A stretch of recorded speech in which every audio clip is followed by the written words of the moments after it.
So we were just woken up by the cops. It's about midnight.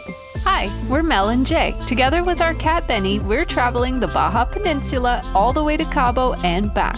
This is the story of our time in Los Cabos, where we get woken up by the cops at midnight, take a food and tequila tour, and check out Costco. Yes, they have Costco here.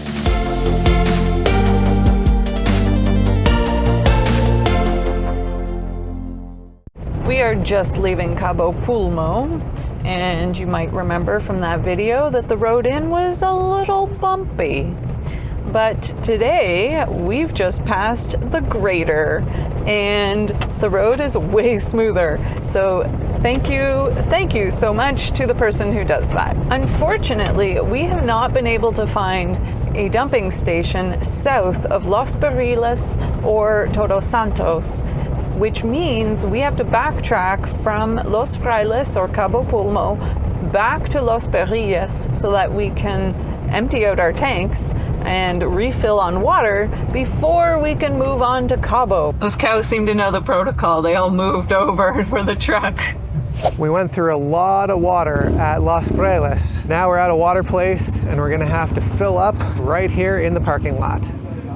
So this is how we fill up our tank with agua purificada in Baja, one container at a time. Now we are at Baja Sunrise RV Park, where we are dumping the tanks. It's a RV park with full hookups available, but they also allow people to come for 100 pesos or $5 to come and dump your tanks. And that is really, really wonderful for us, because otherwise I don't know where we would have to go to dump our tanks, probably back to La Paz. So this is fantastic.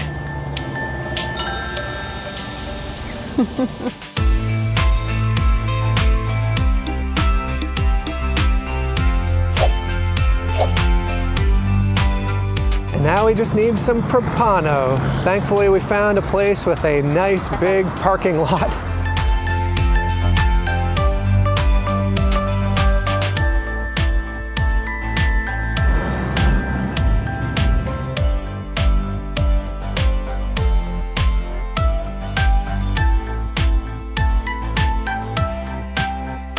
We just arrived. We're about halfway between San Jose del Cabo and Cabo San Lucas. We're in that awkward phase where we've just arrived somewhere. We don't really know the situation. We've read on iOverlander that it's an okay place to stay, but it does get really busy at night, possible loud music. We haven't unhitched yet. It's still really easy to move the rig if we need to, but I'll tell you, we're between all these like mega resorts, literally right on the beach, and we can stay for free. Somehow it seems like you shouldn't be able to do that. It seems a little bit wrong, and yet it works. Look at how close we are to the beach. There's the trailer, there's the beach, in one of like the top vacation destinations. That direction is all the big resorts heading towards San Jose del Cabo, and this direction is Cabo San Lucas. And this here is another arroyo. In the wet season, this could be a raging river, but in the dry season, like right now, it's a great place to park.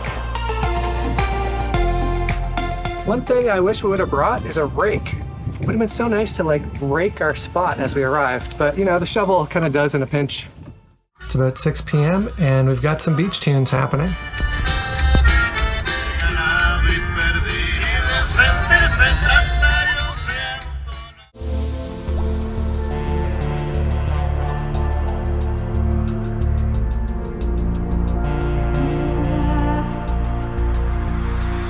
Good morning. This is day 2 at Playa El Tule. Last night was not bad. We had one group that kind of stayed at those palapas over there. They were playing loud music from about maybe 6 p.m. until 7:30 p.m., so not really that late. After that, it was quite quiet. And one of the reasons we came here is because we were hoping that Mel could surf, but it's not looking like great surf conditions. Honestly, it's looking like good swimming conditions, which is unusual here. I mean, maybe there could be some like practice waves in there, I don't know. So far, 2 vehicles have gotten stuck in the soft sand right here. We helped a local man get his truck out of the sand, and later he invited us to join him for some chocolate clams.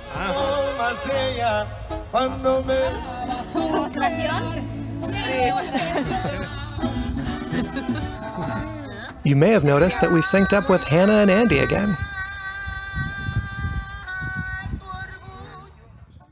Good morning. Let's start with a camp tour.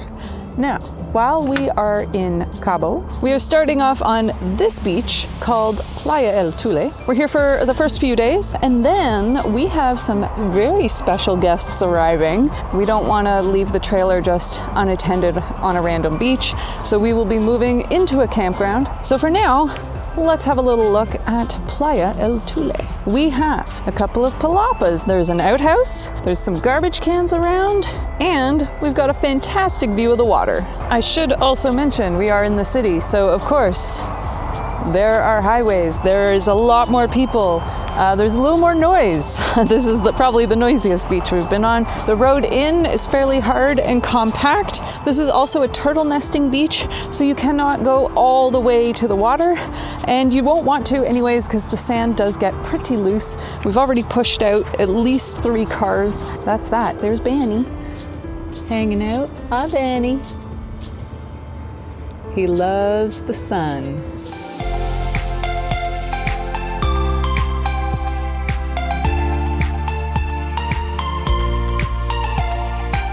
So I regret to inform you that we've all turned into wusses. The sun's just gone down.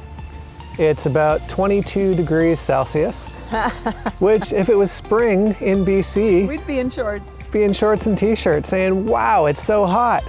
Here we're in sweatshirts and pants. Mel's got her vest on. We've got hot drinks. We're Baja cold. This is supposed to be a huge party beach. As you can see, pretty quiet, I have to say. And I think it's probably because of the cold. Because it's freezing. I think anyone that lives here is probably as cold or colder than we are and is like, I don't want to go and party on the beach. It's too cold. So we were just woken up by the cops. It's about midnight, but it's not what you think. They were stuck in the sand right outside of the trailer. All we hear is like this truck revving and revving and revving, and I'm like, oh, that sounds really close. Like, are they gonna hit the trailer? Like, what's up? They were right down. Almost to their bumper. Yeah, bumper resting on the sand. So, as stuck as I've seen. And so we went out and gave them a little bit of ayuda, or help. Yeah, we brought out our shovel. And our mats. And after about, what, 20 minutes, 25 minutes? We got them out. Well, finally helped get them out. They did most of the work, let's be fair. But yeah, the police are now on their way. Let's go back to bed, honey. Good morning. Well, it's properly cold this morning. It's 13 degrees Celsius, but we've got our coffee and donuts, and we're just looking at the big hole from last night when the cops got stuck. But I think the cold really helped with the partying because there was very little. Yeah. There was one vehicle that was blasting tuba music until about 10 o'clock, but it was way the other side of the beach, so it didn't really bother us. Yeah. Mel was just saying that she had one of the best sleeps that she's had here.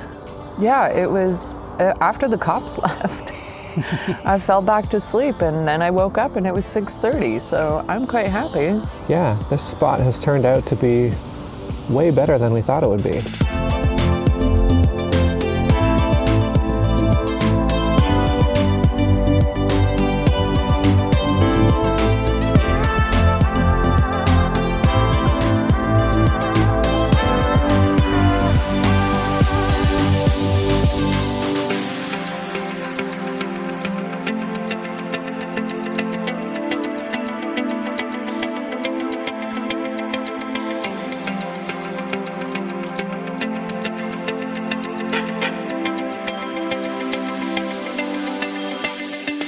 It's our last night on Playa El Tule, and I have to say this has been a much better spot than I could have imagined. We thought it was going to be like a crazy party spot. Now it's a Sunday evening and you can see the beach is pretty busy, but it's mostly families. There'll often be a truck or two with some music playing, and it's usually like authentic Mexican folk music, which is kind of just enjoyable to listen to. It just kind of goes with the whole mood of the beach.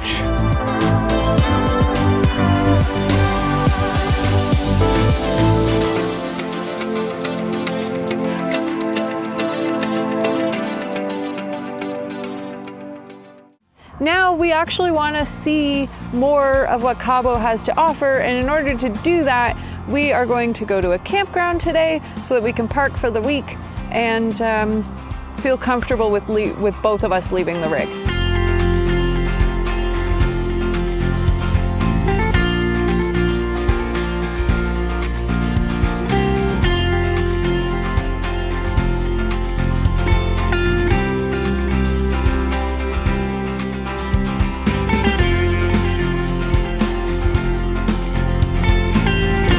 Park.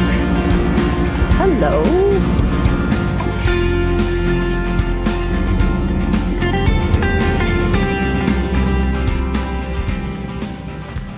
Yeah, do you want to meet the dogs? Hello.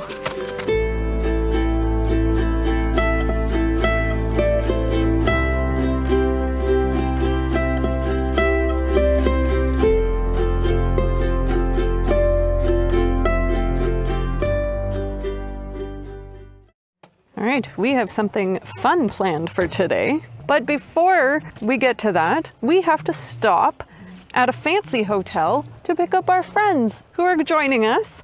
They're our neighbors from back home, and they happen to be in Cabo at the same time as us. Actually, they came just to visit us because they missed us so much. We joined a food and tequila tour by Juan More Taco Tours, where Karina, our guide, led us through 6 different stops before returning to their tequila tasting room. Each stop highlighted food from a different state in Mexico, showing us that Cabo is truly a melting pot of people from all over Mexico. And this is apparently tongue, beef tongue. She's tasting so late this morning. We've got the hard one. I've got a heart in my hands. I don't know how many more stops we have, but I'm getting really full. Yeah, this tour has a lot of food. What you got going on there? Oh, Looks pretty good. what kind did you get? Yeah, coconut. We learned so much about the history and traditions of tequila making from EC in the tasting room, and all we can say is that he makes some fine tasting tequila. If you want to join one of the food tours they offer next time you're in Cabo, check out their website, linked in the description of this video. This is for you, Mom and Dad Hanley. Life jackets. jacket.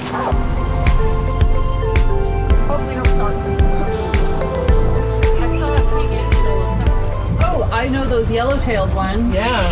We've seen huge schools of Yellow them. tail is the Mexican dory. Yeah.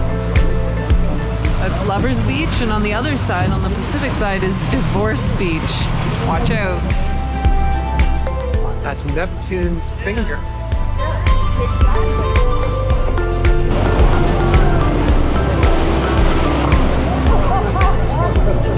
There's a lot of tour boats out here.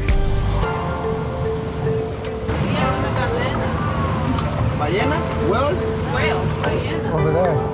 We're good, we're good. I'll just lay down. Pirate's Cave.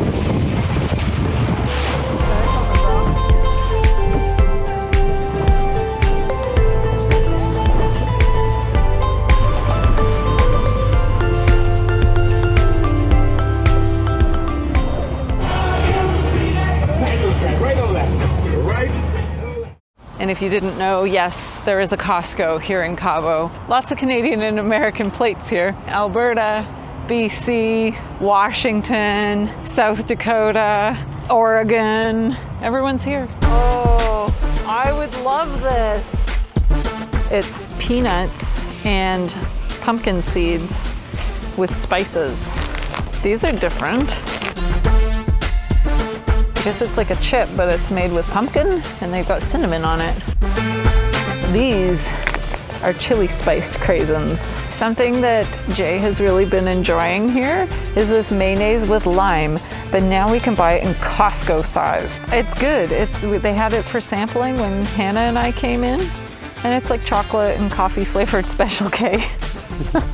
So not everything here is exotic and strange and different. We have a lot of products that we would find at home, like Cheerios and Fruit Loops and Lucky Charms and Cinnamon Toast Crunch.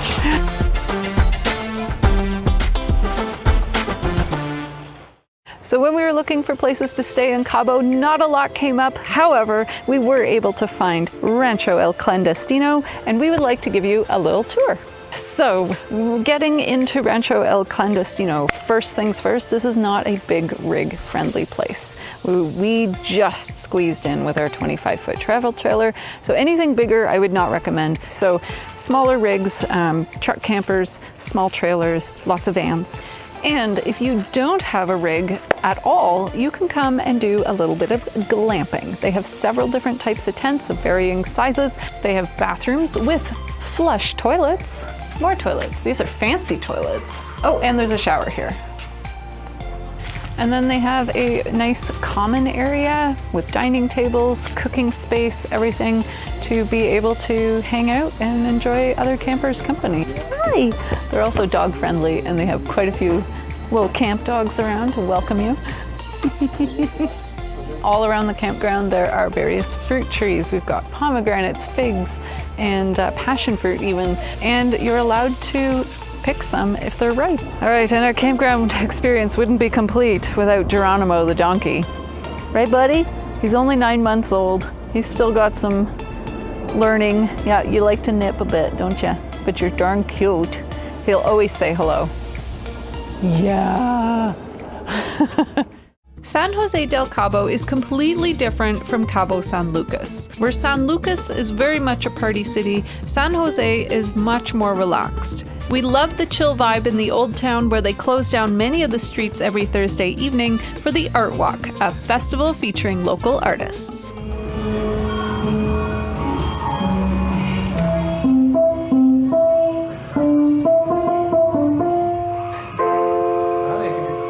Oh, now we're fancy.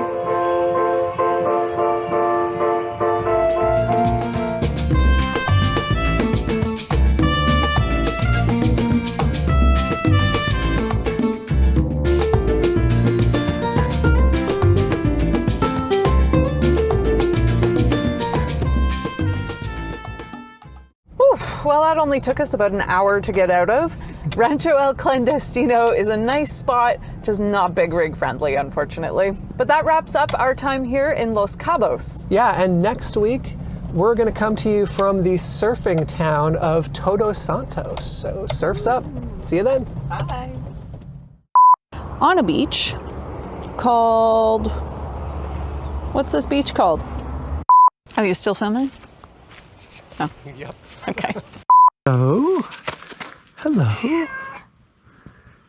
Yeah, see? Oh, Benny. Oh, Benny doesn't like a donkey donk. Make sure you don't miss the next video by liking, subscribing, and turning on notifications. Oh, and don't forget to check out our website and sign up for our weekly email blast. Thanks for joining us, and we'll see you in the next one.